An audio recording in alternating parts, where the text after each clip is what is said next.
Glória a Deus, o povo está chegando. Aproveita aí, meu querido, minha querida, você que está chegando agora.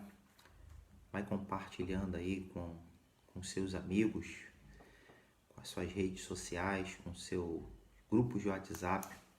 Vai compartilhando aí, porque hoje a nossa lição é uma lição muito bacana, muito profunda e diz muito respeito a nós. E muito importante que você já comece aí a disparar o nosso link, o link dessa aula aí que está no Facebook, para os seus grupos aí, seus amigos, seus familiares. Vai disparando, que já a gente vai começar. Só dá mais um tempinho aí, o pessoal tá chegando devagarzinho, o pessoal tá despertando ainda nesse domingão, e a gente tá aguardando aí as pessoas chegarem. Nesse domingo ninguém fique de fora.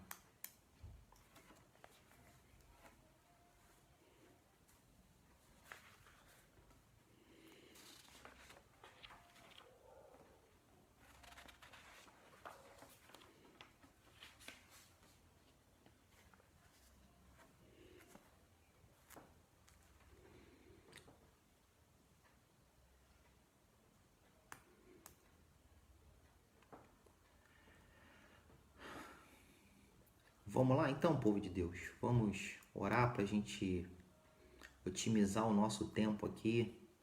A aula, ela é uma aula muito rica, né, de informações e tal. Não vai, obviamente, terminar nesse domingo, mas vamos otimizar o tempo aqui. Eu quero te convidar a estar orando comigo nessa hora, né? Agradecendo a Deus por esse domingo, por estarmos juntos aqui, ainda que à distância, e para que Deus venha conduzir tudo que vai ser realizado e feito neste domingo, não só agora na Escola Bíblica Dominical, mas lembrando a você que mais tarde, a partir das 16h30, o nosso culto de celebração, nosso culto de adoração, louvor ao nosso Deus, a partir das 16h30, tanto no online aqui pelo Facebook e YouTube, e também presencial, que eu, se fosse você, não deixaria de participar presencialmente, porque o ambiente, a atmosfera é outra e vale muito a pena você estar em comunhão com a sua igreja e com seus irmãos. Amém? Vamos orar, queridos, para a gente começar a nossa aula. Querido e amado Deus, Santo de Israel, nós te louvamos, ó Deus, glorificamos e exaltamos o teu santo nome. Te agradecemos, ó Deus, por esse domingo, por estarmos de pé com saúde, pela oportunidade e privilégio de estarmos aqui participando, ministrando essa aula, compartilhando com os nossos irmãos, amigos, enfim, aqueles que estão online junto conosco, aqueles que ainda vão ver de alguma forma essa aula, compartilhando aquilo que o Senhor tem ministrado ao coração da liderança dessa igreja, do nosso amado pastor Tadeu, da professora Patrícia. E é para nós um privilégio, Senhor, poder compartilhar de tudo aquilo que o Senhor tem colocado e tem dirigido o teu povo, tem dirigido os seus líderes, os teus sacerdotes, para alimentar, edificar a tua santa igreja. Assim nós te louvamos e te agradecemos em nome de Jesus. Amém. Glória a Deus. Eu quero mais uma vez saudar com a graça do nosso Senhor Jesus Cristo, a paz de Jesus sobre a tua casa, sobre a tua vida, sobre a tua família. Muito bom dia. Obrigado por você estar aqui. E a nossa aula dominical, ela começa nesse domingo agora e virão outros após esse. Nós vamos falar, o tema é sacerdócio. Particularmente, tudo que envolve sacerdócio, né, serviço sacerdotal, sacerdote e reinos, para mim particularmente, me chama muita atenção, porque fala da minha vida, fala de mim. Embora algumas práticas tenham sido abolidas, os princípios eles permanecem exatamente os mesmos. Os princípios permanecem exatamente os mesmos. Então, o princípio sacerdotal, o princípio do sacerdócio, né, assim como princípios de reino, de reis, permanecem sobre a nossa vida, porque lá na frente, no Novo Testamento, nós vamos ver, ler e entender que nós fomos feitos nação santa, né, o povo escolhido, sacerdócio real. Então, tudo que fala sobre reino e sacerdócio, para nós é de extrema importância. A preservação dos princípios bíblicos de Gênesis a Apocalipse, eles são importantíssimos. Não há princípio bíblico que tenha morrido no velho, né, e não tenha sido transportado para o novo, para dentro da nova aliança. Então, todos os princípios, eles são muito importantes. E a preservação dos princípios bíblicos, e aí o sacerdócio é esse princípio mais vivo do que nunca, ele traz impactos poderosíssimos sobre a nossa vida. Eu estava estudando acerca dessa lição, já vou entrar aqui na lição propriamente dita, mas eu vou trazer aqui só uma curiosidade para que você veja como é importante a importância de princípios bíblicos que foram estabelecidos há milhões de anos atrás, e que se preservaram até hoje na vida do próprio povo judeu. O povo judeu, hoje está em torno de 12 a 14 milhões, né, de judeus. Claro que a maior concentração de judeus ela está em Israel, mas você vê que é uma população menor que a do Rio de Janeiro, e a maior concentração de riquezas individuais está na mão do povo judeu. Você sabia disso? Você sabia que o maior banco do mundo foi fundado por um judeu? Você sabia que um dos homens mais ricos do mundo, que morreu ano passado, né, e tinha uma ligação muito forte com o Brasil, o Joseph Safra, né, dono de um banco, de um poderoso banco, um dos maiores também do mundo, um homem riquíssimo, era judeu, e enfim, e outras instituições poderosíssimas no mundo estão na mão de Deus. Mas, pastor Márcio, por que o senhor está falando isso? Porque eu estou falando de princípio. E a preservação desses princípios, eles trazem um impacto muito poderoso sobre a vida do povo judeu até hoje, porque eles preservam princípios lá atrás. E por que eu citei esses homens? Porque esses homens, já em diversas entrevistas, o que acontece? A lei mosaica, as 613 leis mosaicas, elas são divididas, e uma dos temas, dividido em temas, e um dos temas é sementes. E os judeus, eles tratam o dinheiro como semente. Então, toda operação financeira, todo negócio envolvendo dinheiro, esses homens, eles tratam o dinheiro como semente, um princípio bíblico, um princípio da Torá, um princípio da lei mosaica.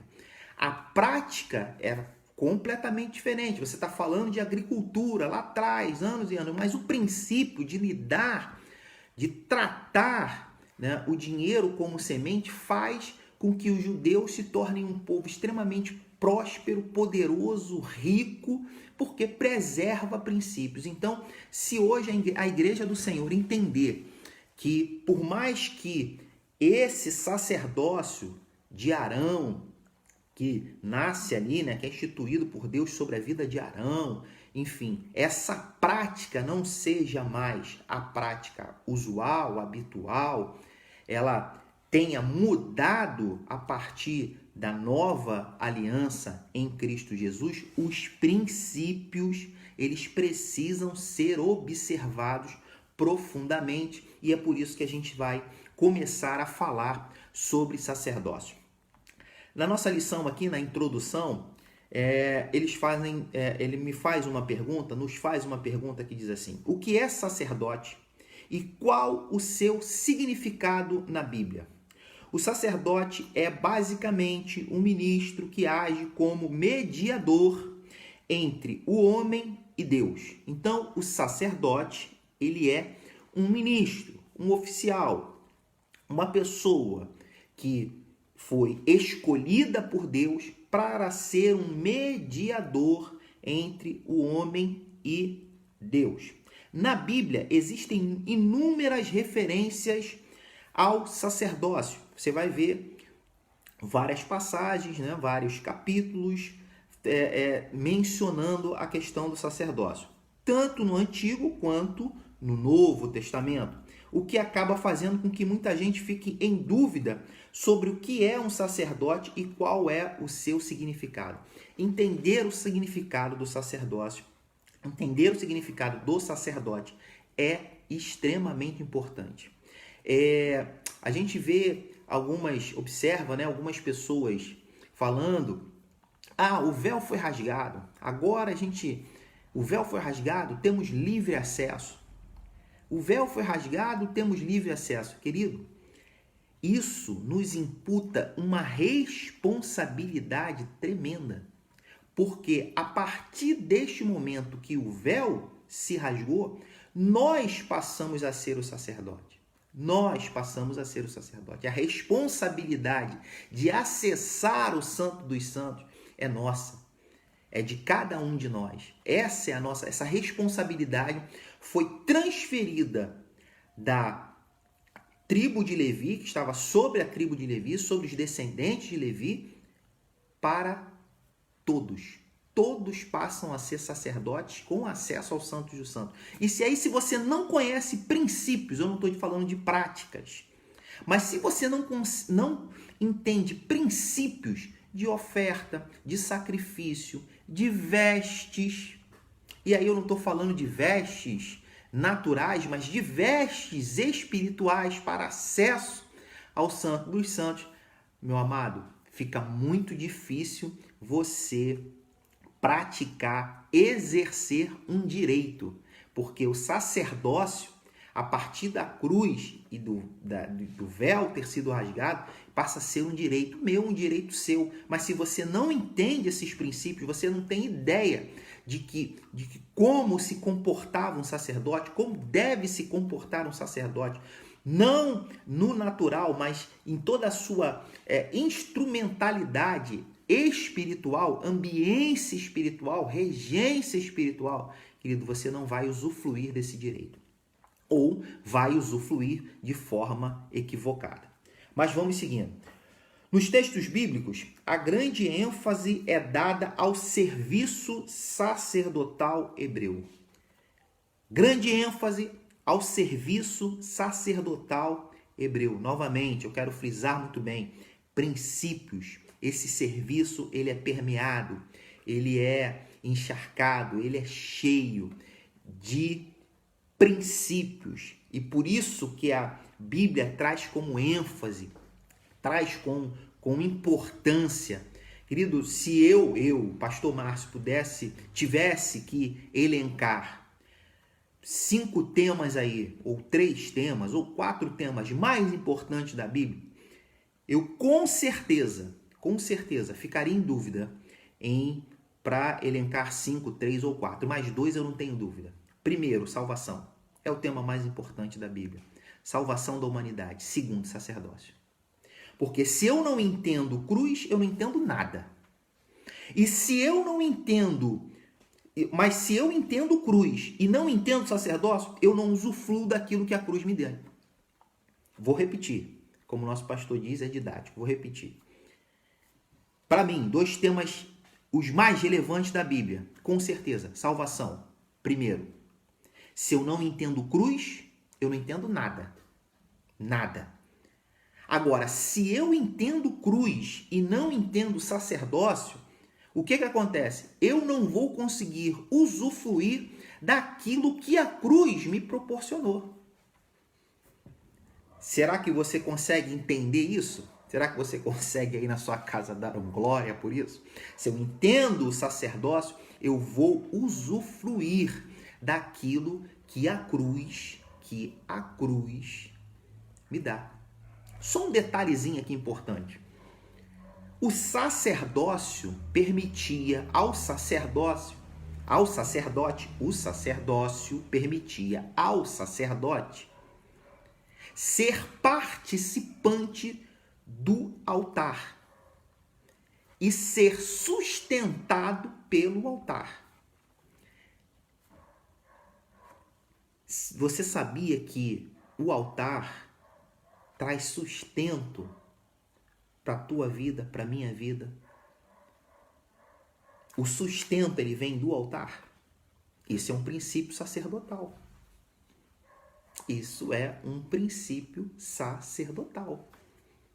E aí a gente fica, muitas das vezes, sendo enredado por esse engodo do mundo para correr atrás de coisas materiais, enfim. A gente quer ter nossas conquistas, quer ter nosso conforto e se esquece do altar. Por quê? É do altar que vem o nosso sustento. Por quê? Porque foi Deus que estabeleceu esse princípio para o sacerdote. Então, para o sacerdote é primeiro o altar. Para o povo ele deu as terras, para o sacerdote ele deu o altar. Então, na vida do sacerdote é primeiro o altar. E aí, se você entende esse princípio, primeiro altar, você resolveu a questão do sustento. Vamos embora, vamos seguir. Isto é, aos sacerdotes do povo de Israel, dentro da religião judaica, no entanto, o conceito de sacerdote ou algo similar existem em praticamente todas as religiões que objetivam um relacionamento entre o homem e alguma divindade. Aqui nós estamos dizendo que em outras religiões, preste bem atenção, em outras religiões você vai ouvir, ver esse nome sacerdote sendo imputado a práticas de outras religiões. Eu tenho uma opinião muito particular sobre isso. Todo mundo copia aquilo que é bom. Todo mundo quer copiar aquilo que é bom e aquilo que está dando certo. Agora, preservar os princípios requer um sacrifício. Preservar princípios requer um sacrifício. Por isso é que o verdadeiro sacerdócio é aquele sacerdócio ligado a Cristo e a Deus.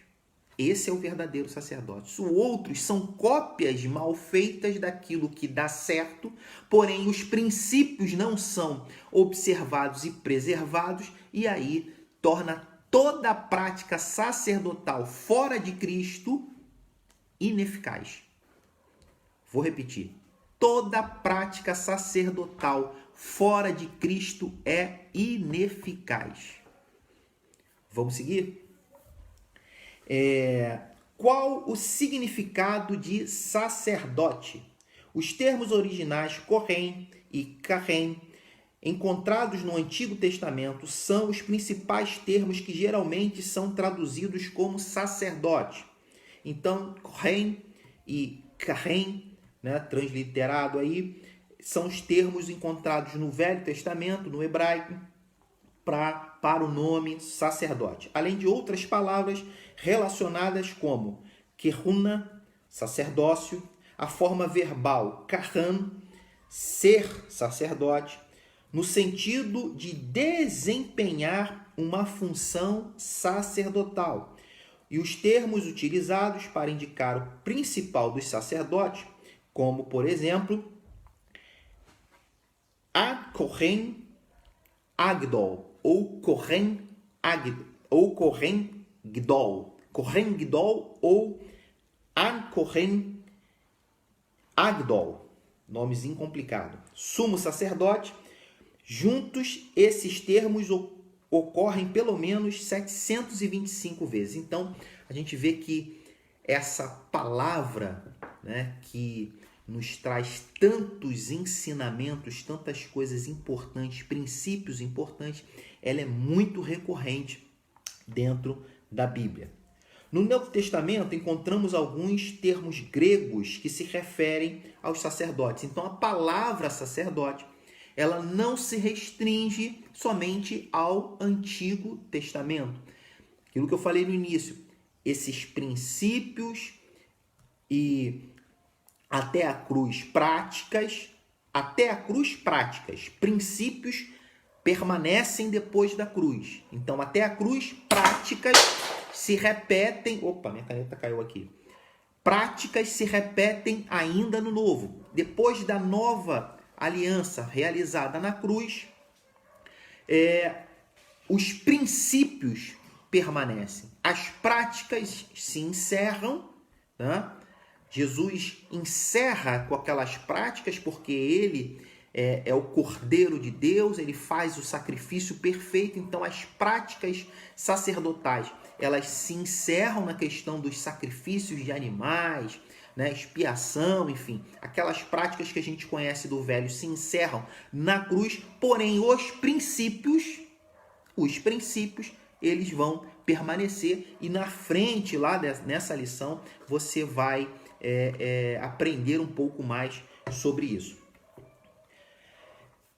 Então, vamos lá. No Novo Testamento encontramos alguns termos gregos que se referem aos sacerdotes, sendo eles Ireus, sacerdote, Archireus, sumo sacerdote, Hierozine e Hierateia, sacerdócio, Hierateuma, função sacerdotal, archieráticos, sumo sacerdote, hierateu, ser sacerdote. Juntos, esses termos ocorrem aproximadamente 165 vezes. Então, está aí a permanência do termo, a permanência do ofício, a permanência do serviço. Com base nesses termos originais, do grego e do hebraico no Velho, grego no Novo, o significado da palavra sacerdote é debatido, considerando o principal termo utilizado no Antigo Testamento para designar um sacerdote. O hebraico, kohen, alguns estudiosos sugerem que talvez essa palavra tenha origem no termo kun e aliado à forma verbal kahan, poderia significar algo como permanecer. Aqui eu quero falar algo importante com você. Talvez você nem tenha aí se fixado muito nesses diversos nomes hebraicos, gregos, até porque eles são realmente um pouco difíceis, né? E você não tem aí fixado todos eles e tal, mas por que eles estão aqui? Por que eles foram inseridos nessa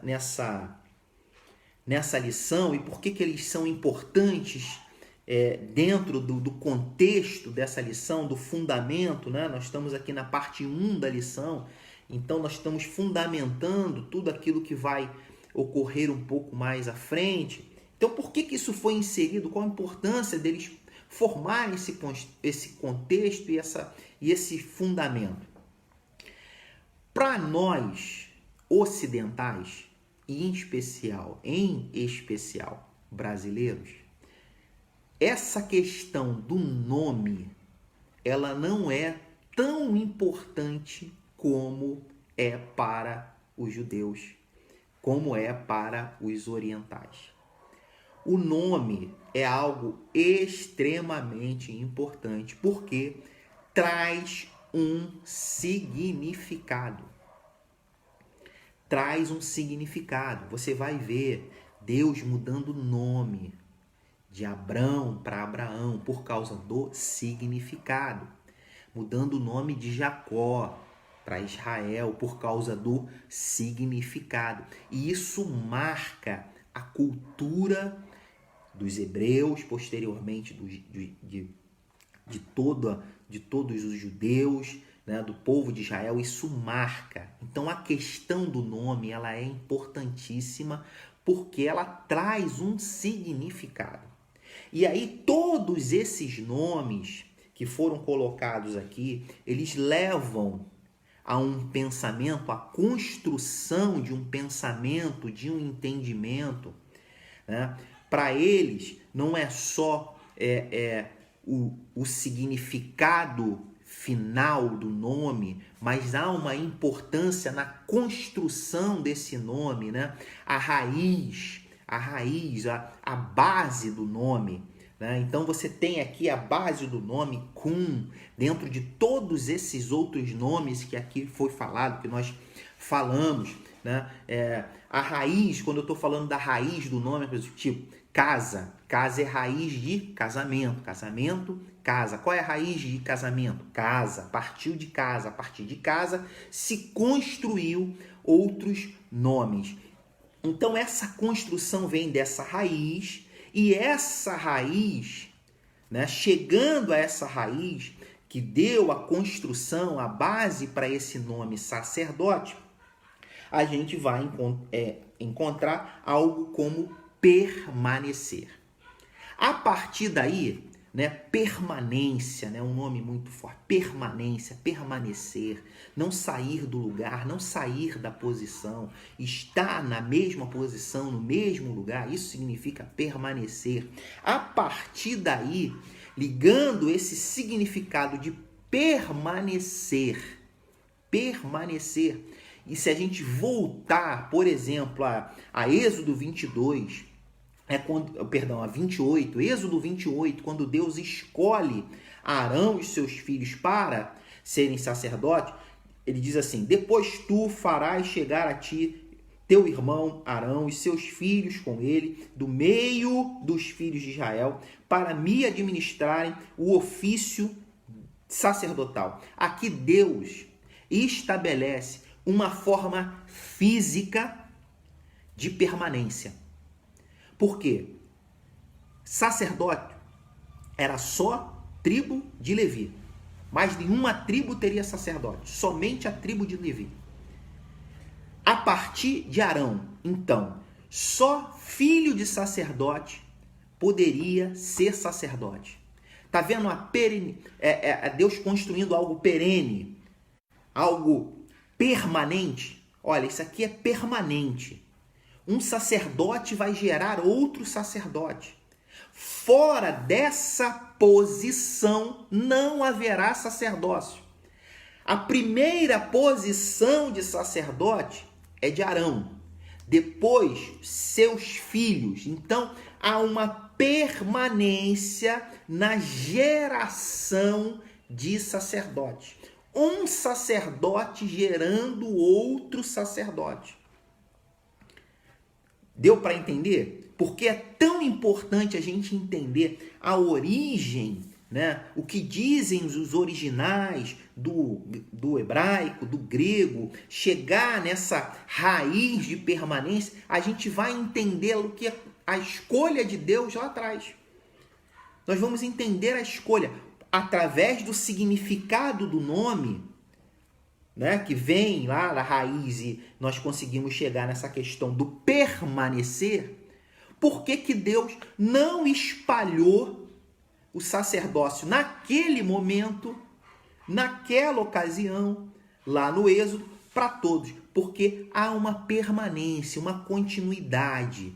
As coisas de Deus, elas nascem e têm uma continuidade, elas são contínuas, elas não podem ser interrompidas. Então, Deus começa a primeira posição de sacerdote, Arão, e a partir de Arão, seus filhos, os filhos dos seus filhos e as gerações dos seus filhos vão gerando outros sacerdotes exercendo o sacerdócio para que haja permanência, não haja alteração.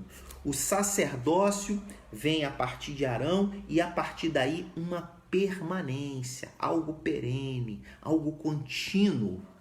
Amém? Vamos seguir. Os sacerdotes na Bíblia.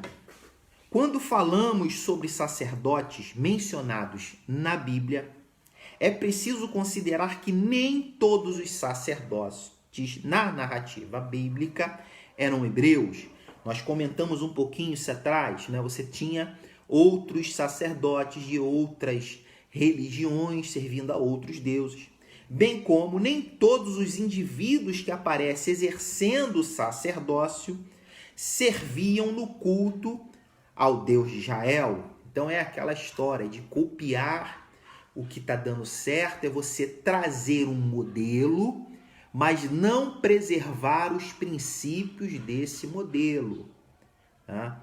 Então cuidado quando você estabelecer como padrão, como um modelo, né, para sua casa, para sua vida profissional, para a educação de filhos, você achar um modelo interessante, um modelo que te atrai, um padrão que te atrai, vá observar os princípios desse modelo para você entender se os princípios desse modelo, desse padrão, são bíblicos, são de Deus.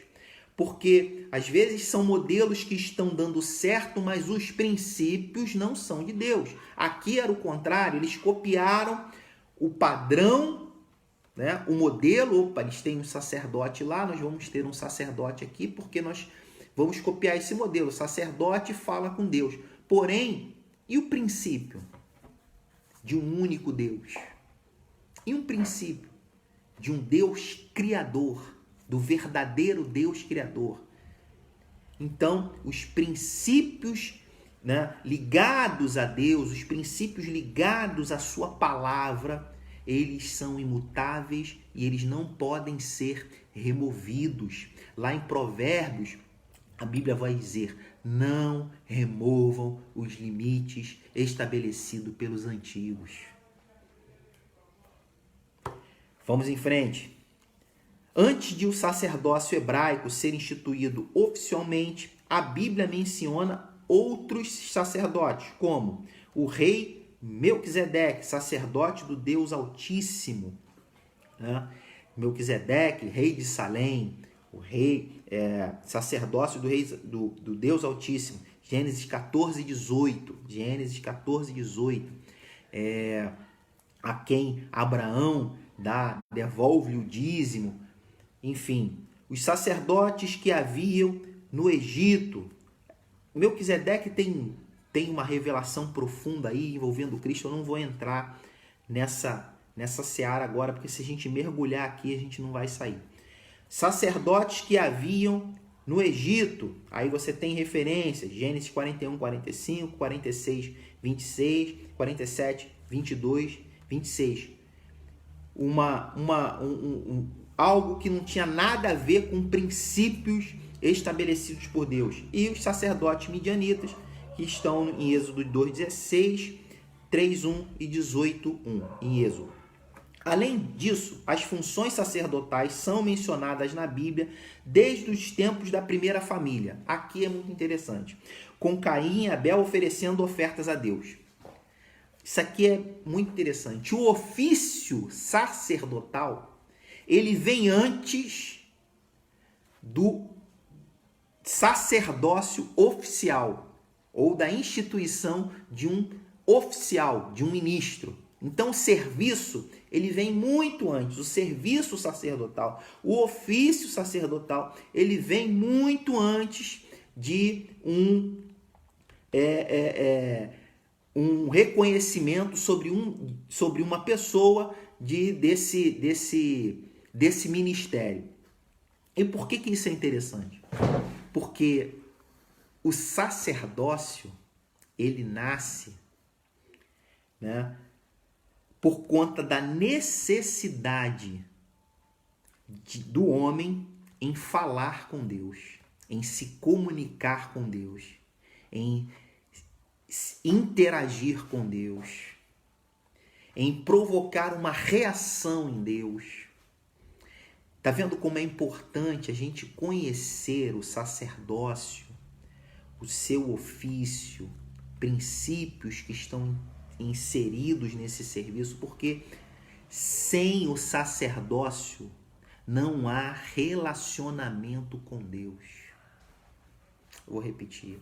Sem o sacerdócio, não há relacionamento com Deus. Profundo isso, né? Muito profundo. Então, o ofício, a questão do sacrificar, do ofertar, era uma necessidade do homem em se comunicar com Deus. Eu imagino nessa família de Adão, depois da queda, a remoção, a expulsão do Éden, a mudança radical, né, de vida daquele casal que depois vai gerar uma família, vai ter filhos, e toda aquela dificuldade e aquele peso do pecado sobre Adão, sobre Eva, como foi a construção dessa família fora do ambiente onde eles nasceram, tudo novo e tudo muito agressivo, porque a terra já não reagia mais às ações de Adão como reagia lá no Éden. E esse ambiente completamente contaminado pelo pecado faz com que seus filhos sintam a necessidade de se comunicar com Deus. E essa necessidade, ela é suprida por uma ação sacerdotal. Uma ação sacerdotal, uma prática sacerdotal. É óbvio que eles não tinham a noção, né, do que era ser um sacerdote, ou do que eles estavam fazendo era um exercício de prática sacerdotal. Eles não tinham essa noção, porém foi através da prática desse ofício que eles encontraram um caminho de chegar a Deus. E aí a gente vai fechar aqui para não virar pregação e a gente sair daqui 3 horas da tarde. Eu vou falar assim para você. Um sacerdócio mal resolvido, um sacerdócio mal executado, um sacerdócio mal compreendido leva à morte. Caim mata Abel. E por quê? Porque era um ofício mal feito, uma prática de sacerdócio mal feita. Então, cuidado com o teu sacerdócio. Cuidado com as tuas práticas sacerdotais. Porque uma prática sacerdotal mal feita, mal realizada, mal compreendida, uma prática sacerdotal equivocada, uma prática sacerdotal que não preserva princípios, que não entende princípios bíblicos, leva à morte. Leva à morte. Primeiro espiritual e depois uma morte até física. Então, cuidado com a prática sacerdotal. Preserve os princípios da prática sacerdotal para que uma prática mal feita, uma prática equivocada não te leve à morte. Vamos seguir. No período patriarcal, podemos notar que as funções sacerdotais também eram desempenhadas pelos chefes de família, como, por exemplo, no caso de Noé, após o dilúvio, Gênesis 8, 20 e 21, com o patriarca Abraão, que levantou altares em Betel, Manre e Moriá, e com Jó, que oferecia sacrifícios a Deus. Então, a gente vê aqui que, mais uma vez, a prática, mesmo sem a criação do ministério ou a instituição do ministério sobre uma pessoa, a prática, o ofício, ele já existia. E aí a gente vai ver os chefes de família, isso aqui é profundo, os chefes de família oferecendo sacrifícios, como o caso de Noé, que está lá em Gênesis 8, Abraão, Jó, levantando altares. E a importância desses chefes de família no exercício, na prática sacerdotal, sabe qual é, querido? Ensinar pelo exemplo. Ensinar pelo modelo. O modelo, e Deus trabalha muito isso conosco. Se a gente for ver a Bíblia inteira, Deus estabelecendo sempre um modelo. Olha, é a partir daqui. É a partir disso aqui que você vai construir. Deus trabalha com modelos. E os chefes de família, quando se posicionam no exercício do ministério, eu não estou falando que você tem que ter um ministério.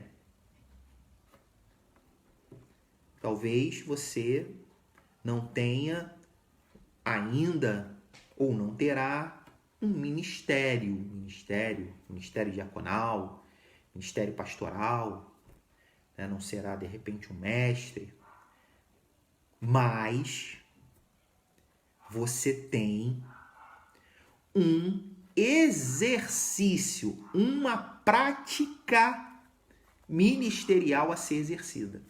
Pô, pastor, como é isso? Nós acabamos de ler, querido. Não eram sacerdotes, não eram ministros, mas exercitavam, praticavam o exercício ministerial, oferecendo ofertas, levantando altares. E isso era um modelo que ficava para a família, um legado deixado para a família. Então, o teu exemplo, pai, o teu exemplo, mãe, não é só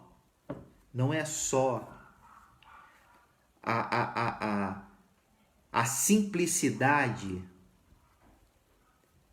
ou o cotidiano, melhor do que simplicidade, porque educar filho, cuidar de casa e ter família não é uma coisa simples.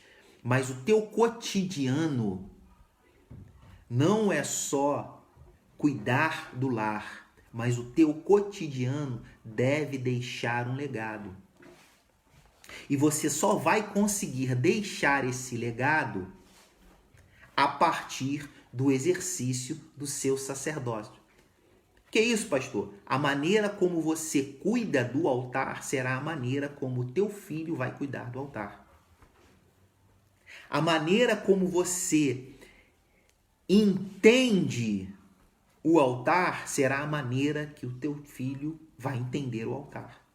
A maneira como você valoriza o altar será a maneira como os teus filhos, a tua descendência, vai valorizar o altar. Então, você não tem um ministério, um título, mas você tem um exercício ministerial a cumprir. Todos nós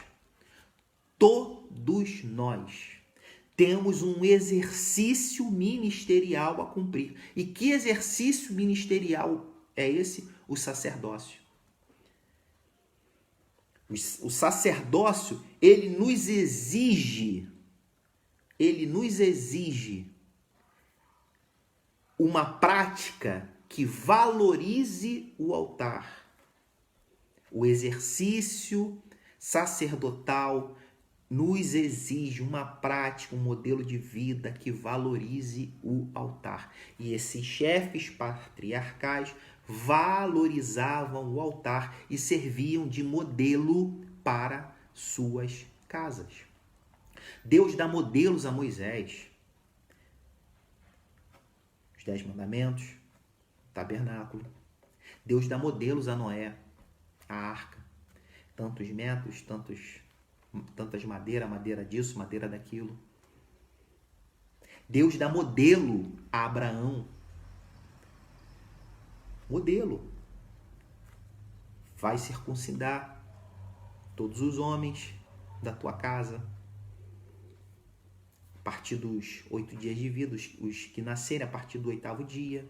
Modelo, padrão, estabelecido por Deus. Mas vamos lá, vamos continuar que já está... Daqui a pouco o nosso tempo está acabando. Mesmo depois da instituição oficial do sacerdócio hebreu, aí o sacerdócio aqui passa, a partir de Êxodo 28, passa a ter um oficial. Passa a ser representado por uma pessoa. A Bíblia menciona pessoas que, em ocasiões específicas, exerceram alguma atividade comum aos sacerdotes. Como, por exemplo, Gideão. Gideão vivia numa época, né, lá em Juízes, na época dos juízes de Israel. Gideão está em Juízes 6, 24, 26. Deus manda ele fazer um sacrifício. Por quê? Querido, o sacerdote, ele pode morrer fisicamente ou espiritualmente, como era o caso nessa época dos juízes de Israel. Os sacerdotes estavam mortos espiritualmente. Haviam sacerdotes, mas estavam mortos espiritualmente. O povo se corrompeu. Então, o sacerdote, o oficial, ele pode morrer, vias de fato ou espiritualmente. Mas o sacerdócio não pode parar. Pegou? O sacerdote, o oficial, o ministro, ele pode morrer. Mas o exercício, a prática, o sacerdócio, ele não morre. Deus não deixa o sacerdócio morrer. E aí, levanta alguns homens para, em tempos específicos, darem continuidade ao exercício, à prática. Né? Então, a gente tem aqui Gideão, o profeta Samuel, o rei Davi e o profeta Elias. Mas eu quero falar desses três aqui, o que mais me chama a atenção é o profeta Samuel. Porque o profeta Samuel, embora muitos considerem aqui, né, que... E de fato, Samuel não era um sacerdote, porque não era filho de sacerdote. Mas existe algo aqui tão lindo, tão profundo, porque Samuel vem ali no período final dos juízes, né? Ele vai ser o último juiz de Israel para o tempo da monarquia dos reis. É com Samuel que acontece essa transição. Mas no primeiro capítulo de Samuel tem algo tão profundo, tão bonito, tão lindo. Todos nós conhecemos a história de Ana. Ana era estéril e aí luta ali com Deus por um filho. E tem um filho. O fato dela ter entregue o seu filho no templo para Deus, por si só, já é algo extraordinário. Extraordinário. Já paga o ingresso. Já pagou o ingresso. Só que por trás dessa entrega, dessa consagração de Ana, nessa consagração de Samuel, por Ana a Deus, tem um pano de fundo aí lindo, tudo a ver com sacerdócio. Porque, querido, olha só, Eucana, pai de Samuel, no capítulo 1 de Samuel, a gente vai ler ali e vai dizer que Eucana era de Efraim. E aí, num primeiro momento, todo mundo vai entender que Samuel está fora da tribo de Levi. Num primeiro momento. Porque seu pai, além de não ser sacerdote, tampouco era da tribo de Levi. Espera aí, vamos com calma. Mas se a gente for em 1 Crônicas, capítulo 6, depois você vai lá ver com calma. Porque aquilo ali você tem que ler com calma. Você vai ver toda a genealogia da tribo de Levi. E quem está lá na genealogia da tribo de Levi? Eucana. Então Samuel pertence à linhagem de Levi. Pertence à linhagem de Levi. E lendo com calma, eu falei que tem que ser com calma, porque são muitos nomes. Com calma. Você vai tirar um dia e vai ler.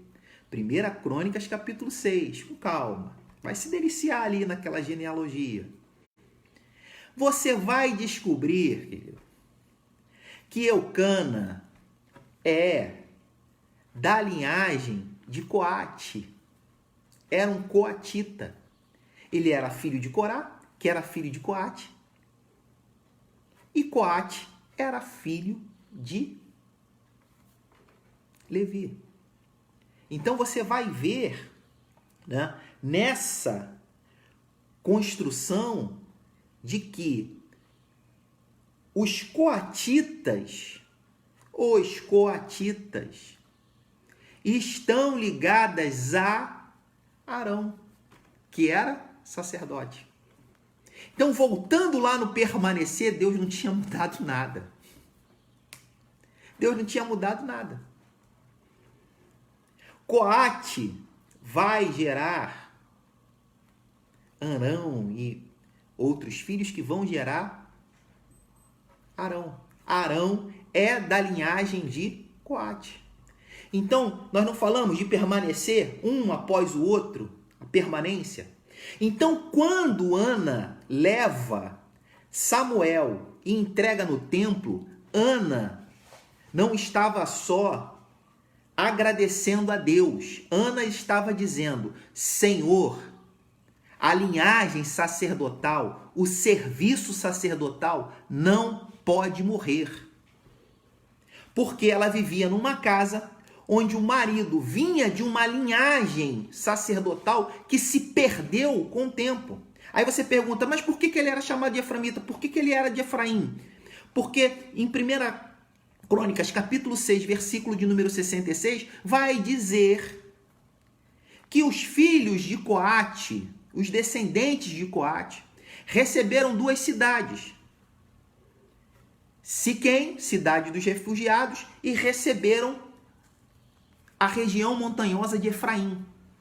E como os oficiais foram deixando morrer espiritualmente e as práticas sacerdotais foram desaparecendo no tempo dos juízes, esses homens começaram a não ser mais chamados ou reconhecidos como sacerdotes ou como levitas. Eles eram chamados pelo nome da terra em que ocupavam. Tudo que Deus não queria que acontecesse, aconteceu. Vocês não vão ter herança, vocês não vão ser reconhecidos pelo nome da terra que vocês ocupam. Vocês vão ser reconhecidos pelo aquilo que verdadeiramente é a essência de vocês, levitas e sacerdotes. E a herança de vocês sou eu. Só que o que Ana via dentro da sua casa? Isso não se cumpre mais, porque o seu marido, que era de uma linhagem sacerdotal, era reconhecido como filho de Efraim. Ele perdeu a sua identidade. E na recuperação da identidade do sacerdócio, Ana entrega Samuel ao templo. E todos os anos, diz a Bíblia, que Ana fazia uma roupa de linho, que era a roupa dos sacerdotes, fazia uma túnica de linho e levava ao seu filho. Filho meu, o sacerdócio da nossa casa não vai morrer. Você é um sacerdote. Você é da linhagem de Coate. Você é um coatita.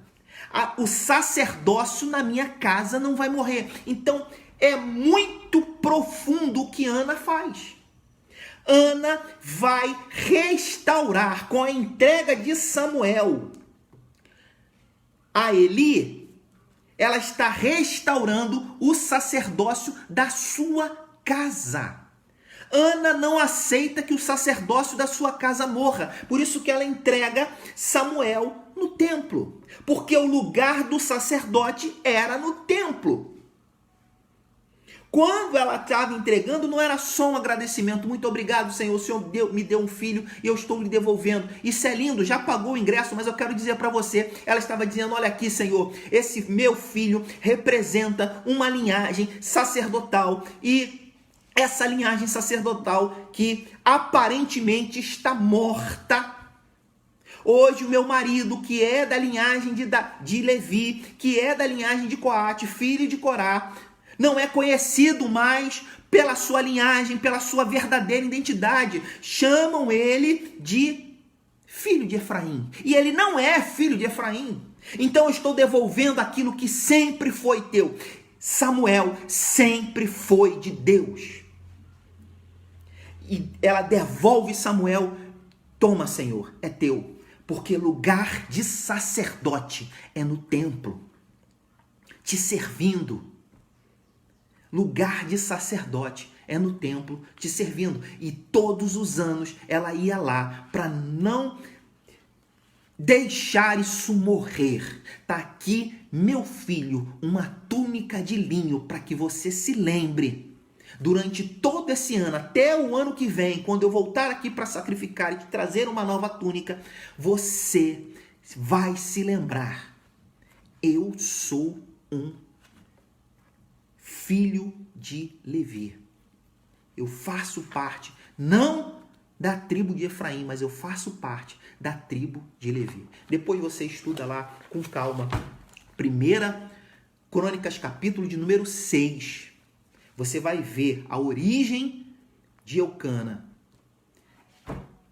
Vai ver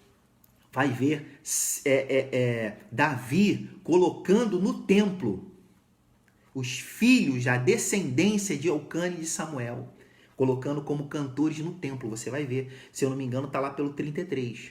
Lá no 66 você vai entender por que chamam Eucana da tribo de Efraim, porque essa parte, esses descendentes de Coate, eles recebem ali para morar as pastagens de Efraim e a cidade de refúgio de Siquém. Porque os sacerdotes, eles ficavam aos arredores, cidade de refúgio e alguns lugares de pastagem, regiões mais montanhosas, porque eles não plantavam, eles tinham poucas coisas, porque eles recebiam do altar. Mas eu tenho que encerrar, infelizmente o tempo é curto, eu tenho que encerrar. Eu quero te convidar a estar logo mais no nosso templo, presencialmente, a partir das 16h30, nós temos a modalidade online também, mas é importante que você esteja lá desfrutando dessa ambiência e dessa presença gostosa. E você tem um motivo a mais, para estar lá. Hoje nós estaremos com o culto de ação de graças pelo aniversário do nosso pastorzão Tadeu. Será hoje o culto de ação de graça pela vida do nosso pastor Tadeu, que fez aniversário essa semana. Então é uma oportunidade, mesmo que à distância, com soquinho e tal, aqui com todos aqueles protocolos, cuidados, né, que nós temos, você ir lá prestigiar, honrar e, enfim, declarar todo o seu amor, todo o seu carinho, todo o seu respeito pelo nosso grande pastor, homem de Deus, homem que Deus levantou, homem que Deus está dando direção para que a gente possa trazer um estudo como esse. Enfim, há muita coisa poderosa que chega na tua vida pela prática de sacerdócio da vida desse oficial de Deus, pastor Tadeu. Pastor Tadeu, um beijão, um abraço no teu coração. Mais tarde estamos lá, em nome de Jesus, para te dar, mesmo à distância, um abraço no coração. Amém? Glória a Deus.